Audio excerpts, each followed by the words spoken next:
함께 나눌 말씀의 제목은 극한의 상황 중에 빚어진 히스기야의 신앙이라는 제목으로 하나님 말씀 함께 상고하시겠습니다.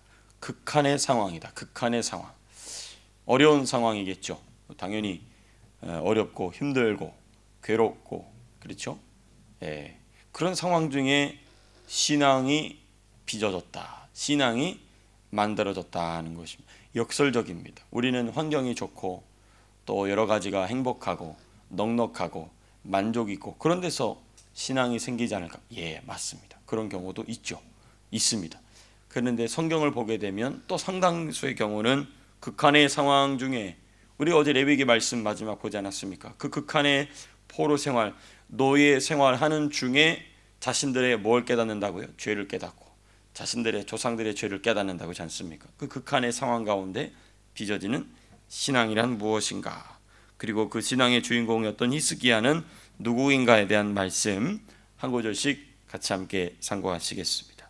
자, 우리가 먼저 1절에서부터 8절까지 보시게 되면 남유다의 왕 히스기야의 등장, 등극이라 하면은 이제 왕위에 올랐다 이것이죠. 최고의 자리에 올랐다는 것입니다. 남유다의 왕 히스기야가 등극하는 장면, 그리고 그가 누구인지에 대한 성경의 평가가 쭉 기록되어 있죠. 자, 먼저 우리 1절에서부터 4절 보시게 되면 아하스 왕의 아들인 히스기야의 모습이 이렇게 묘사되어 있습니다. 1절 이렇게 되어 있죠. 이스라엘의 왕 엘라의 아들 호세아 제3년에 유다 왕 아하스의 아들 히스기야가 왕이 되니. 그렇습니다. 여러분, 아하스 왕은 어떤 사람이었습니까? 아수르를 두려워함으로 그리고 이방신을 섬기고 하나님은 두려워하지 않은 그런 사람이었죠. 그런 왕이었죠. 그런 남유다의 왕이었습니다. 하나님을 의지하지 않고 우상을 의지했던, 하나님을 두려워하지 않고 아수르를 두려워했던 그런 왕이었습니다. 그러나 그의 아들 히스기야는 아버지의 길을 따르지 않았다는 것이 명징하게 드러납니다. 3절 보시게 되면 히스기야가 그의 조상 다윗의 모든 행위와 같이 여호와께서 보시기에 정직하게 행했다. 그래서 그 정직하게 행한 게 뭔지 밑에가 쭉 나오는 겁니다. 여러분, 우리가 지난번에도 한번 말씀 나눴지만은 하나님께서 기대하시는 무엇입니까? 기준에 충족하는 왕이 되었다는 것입니다. 이게 너무나 귀한 일이 아닐 수 없죠. 하나님이 기대하시는 그 기대의 기준점은 어디냐? 누구와 기준점이 되느냐? 바로 성군 다윗입니다.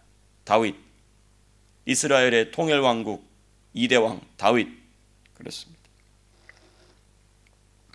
그러니까 히스기야가 자기 아버지 아하스 왕의 길을 따르지 않는 정도를 넘어서 다윗과 같았죠. 하나님 보시기에 다윗과 같았다 라는 평가를 받을 정도로 이 히스기야가 주를 향한 하나님을, 여호와 하나님을 향한 열심을 가지고 있었다. 그 열심이 어떻게 표현이 되냐면 먼저 모든 우상 숭배를 배격하고 모든 우상 숭배의 제단들을 박살을 내버리는 것으로서 표현합니다. 그렇죠? 자기 아버지가 쌓아온 모든 우상 숭배의 근원을 깨트려 버렸다는 것입니다. 예, 하나님이 기대하시는 기준에 충족한 왕 히스기야였다는 것입니다. 여러분, 우리가 그의 아버지인 아하스 왕의 악행, 그가 벌인 그 심각한 우상 숭배, 얼마나 심각하게 우상 숭배했습니까? 아수르까지 가서 아수르에 있는 이방의 우상 숭배 이 제단을 보고 하나님을 섬기는 제단을 변개시키고 변질시켜 버리죠. 제사도 변질시켜 버리고 제단도 변질시켜 버리는 악행을 행한 자가 바로 아하스였습니다. 만일 북이스라엘 같았다면 아하스의 아들은 또 아하스만큼이나 아니면 아하스보다 더 우상을 숭배하고 하나님 앞에 범죄하는 자가 되었을 것입니다. 그런데 히스기야는 놀랍게도 자기 아버지와는 전혀 다른 정반대의 길을 갑니다. 기적이나 다름없죠. 기적이나 다름없는 놀라운 인물의 등장이 있게 되었다는 것입니다. 여러분, 여러분들이 기도해야 될 기도 제목이 바로 이런 것입니다. 주여, 위정자 중에 이런 자가 나타나게 하여 주시옵소서. 우리 호주도 이제 연방 선거 이제 하지 않습니까? 이런 자가 세워지게 하여 주시옵소서. 지금 또 호주도 꼴을 보면 참 답답해 죽겠습니다. 여기 자유당 당수도 중도 타령하느라고 지금 이 바보 멍충이 같으니라고. 그렇습니다. 머리만 벗겨진 게 아니라 이 용기도 벗겨져 가지고 아유 참 답답합니다. 여러분 기대될 줄로 믿습니다. 이런 하나님의 은혜 말고는 등장할 수 없는 지도자가 등장하여서 이 호주 땅을, 이 시드니의 이 영적으로 답답한 이 상황을 주께서 해결하여 주시옵소서. 마땅히 기대될 줄로 믿습니다. 당연히 우리 대한민국에서도 당연히 기도해야 되겠죠. 이런 지도자가 끊임없이 등장하게 하여 주시옵소서. 그야말로 기적, 그야말로 하나님께서 베푸신 은혜 외에는 설명할 수 없는 지도자의 등장. 그렇습니다. 여러분 동시에 이제 우리가 더 깊이 있게 생각해 볼 게 이겁니다. 히스기야의 신앙에 관하여서 자기 아버지가 그렇게 악한 우상 숭배자였잖아요. 그렇죠. 그 왕국 전체의 문화를 그렇게 타락시켜 버렸단 말이에요. 그 가운데 이렇게 그냥 좀 어느 정도 수준에서 하나님 섬기는 게 아니고 자기 아버지가 쌓아놓은 모든 것을 직접 자기 손으로 박살을 내는 이 일이 어떻게, 이러한 신앙이 어떻게 생겨나게 되었을까? 이 우리가 생각해 봐야 될 아주 중요한 주제입니다. 어떻게 그게 가능했을까? 여러분 자기 아버지 아하스 왕이 어떠한 열심을 가지고 우상을 숭배합니까? 자기 아들을 불 가운데 태워서 그 귀신에게, 우상에게 바칠 정도로 미쳐 있었습니다. 미쳐 있었어요. 자, 그러면 히스기야가 어렸을 때 그 장면을 봤을까요? 안 봤을까요? 봤겠죠. 자기 형이겠죠 아마. 그렇죠? 자기 형이 그렇게 불 가운데 죽어나가는 것을 히스기야는 아주 극한의 경험입니다. 그렇죠? 여러분 이거는 인간의 말로 형용이 안 되는 극한의 상황입니다. 극한의 상황. 자기 형이 불 가운데 던져져서 그 어마어마한 소리를 지르며 죽어가는 그 장면을 보았던 또는 귀로 들었던 히스기야의 입장에서는 어떤 생각을 하며 자라나게 되었을까? 야, 우리 아버지가 미쳐도 단단히 미쳤구나. 아니면 야, 우리 아버지가 저렇게 귀신을 섬겨 나도 그렇게 섬겨. 둘 중에 하나겠죠. 둘 중에 극한으로 하나가 나왔겠죠. 그런데 짐작하건대, 이거는 짐작입니다. 히스기야의 어머니가 누구인지에 대한 이름이 언급이 되어 있어요.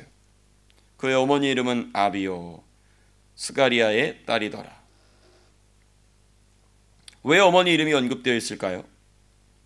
우리는 추론하기에는 이 어머니가 신앙을 전수해 준 것이 틀림없어요. 아버지는 개판이죠. 개판 5분 전이 아니고 완전 이건 미친놈이죠. 귀신에게 사로잡힌, 이제 뭐 지옥 구덩이로 들어갈 수밖에 없는 그런 악한 자였어요. 그런데 그 가운데 그 극한의 상황 가운데서 자기 아버지가 귀신에게 완전히 사로잡혔어. 자기 아들을 불 가운데 던져버리는 이 극한의 귀신에게 사로잡힌 상황 가운데에 히스기야가 바른 신앙관을 가지고 있었던 아주 중요한 이유는 그 극한의 상황 가운데에 추측건대 이 어머니가 전해준 신앙 때문이 아니었겠는가. 여러분, 그러니까 우리가 대단하고 하나님이 베풀어 주시는 은혜로서는 설명이 불가능한 지도자가 세워지게 하여 주시옵소서라고 우리가 기도도 해야 되겠지만, 나는 과연 내 자녀를 향하여서 어떤 신앙관을 가르쳐주고 있는가도 참 중요한 부분이겠죠. 그렇습니다. 여러분, 히스기야에게서는 엄청난 충격이었을 것입니다. 말로 형용할 수 없는 충격이었습니다. 그러나 이러한 극한의 상황이 오히려 히스기야가 하나님을 의지하되 철저히 의지하게 하는 배경이 되었다는 것입니다. 그게 바로 이 히스기야의 신앙이 만들어지게 되는 재료였다는 것입니다. 그러니까 우리가 홍해를 육지같이 공부하면서 순풍 훈련도 있지만 무슨 훈련도 있어요? 역풍 훈련. 히스기야는 역풍 훈련을 잘 활용한 것입니다. 잘 활용한 것이죠.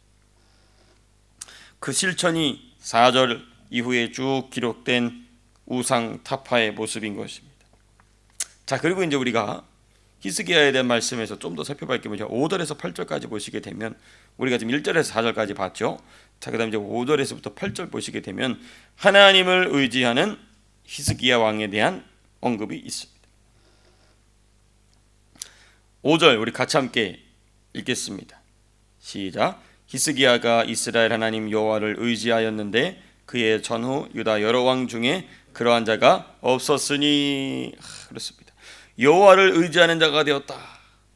또 6절 보니까 그가 여호와께 뭐하여 연합하여 그에게서 떠나지 아니하고 여호와께서 모세에게 명령하신 계명을 지켰다는 것입니다. 하나님을 의지하고 하나님과 연합하고 모세를 통하여 주신 계명을 지켰다. 삼박자. 그렇죠. 하나님을 의지하고 하나님과 연합하고 그리스도와 연합하는 것이죠. 그리고 진리의 말씀, 하나님 주신 그 계명, 하나님 주신 법도를 따라 살려고 애썼다는 것입니다. 그 결과가 바로 7절. 여호와께서 그와 함께 하심에 그가 어디로 가든지 형통하였더라. 저가 아수르 왕을 배반하고 섬기지 아니하였고. 그 결과가 무엇입니까? 그가 어디로 가든지 형통하게 하신, 잘되게 하신 하나님. 이런 놀라운 축복이 사랑하는 성도님들의 삶 속에 있게 되기를 간절히 축원합니다. 어디로 가든지 잘되는 신앙, 어디로 가든지 잘되는 인생, 하나님만을 의지하는 것입니다. 하나님과 연합하는 것입니다. 하나님의 말씀대로 살기 위해 애쓰는 것입니다. 그런 사람은 어디로 가든지 형통하게, 만사형통이, 이게 바로 만사형통의 축복입니다. 그렇습니다. 참된 신앙의 모범을 히스기야는 보여주고 있는 것입니다. 여러분, 이때 주의할 점이 있어요. 한 가지 잠깐 주의할 점은 뭐냐? 이때 시험이 반드시 옵니다. 시험이 반드시 옵니다. 마귀의 입장에서 보면은 저 신앙을 무너뜨리기 위한 시험이고, 하나님의 입장에서 보면은 한 단계 성장시키기 위한 시험입니다. 형통할 때에 시험을 대비하고 준비하게 되시기를 축복합니다. 그럼 시험이 작아져요. 시험이 작아진다는 게 뭐냐? 내가 커져서 시험이 작게 보인다는 겁니다. 너무너무 중요한 원리죠. 그리고 이제 우리가 오늘 본문의 후반 부분 9절에서부터 12절 보시게 되면 북이스라엘의 멸망에 대한 언급이 쭉 기록되어 있죠. 북이스라엘의 멸망에 대해서는 우리가 17장, 16장, 17장 통해서 잘 읽어봤기 때문에, 잘 공부했기 때문에 간략하게만 짚고 넘어간다면, 아수르를 배반한 하는 남유다의 모습은 1절에서부터 8절까지 누구를 중심으로? 히스기야 왕을 중심으로, 누구를 의지함으로? 하나님을 의지함으로 아수르를 더 이상 의지하지 않는, 하나님을 두려워함으로 아수르는 더 이상 두려워하지 않는 그 종된 상태에서 자유자가 되는 상태의 모습을 이 1절에서 8절 남유다의 모습, 히스기야 왕의 모습을 보여주었다면, 9절에서부터 12절까지는 북이스라엘의 멸망에 대한 언급인데, 특별히 아수르에 의해 멸망하는 북이스라엘의 모습, 이 극명한 대조죠.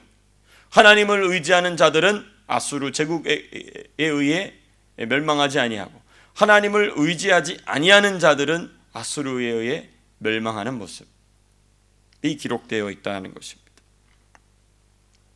여러분, 이것이 가능한 이유는 무엇입니까? 히스기야가 가지고 있었던 신앙, 히스기야가 가지고 있었던 믿음입니다. 그리고 그가 가지고 있었던 신앙, 그 믿음은 어떻게 만들어졌다고요? 극한의 상황, 역풍훈련 중에 만들어진 아름다운 신앙, 아름다운 믿음이 있었기 때문에 가능했다는 것입니다.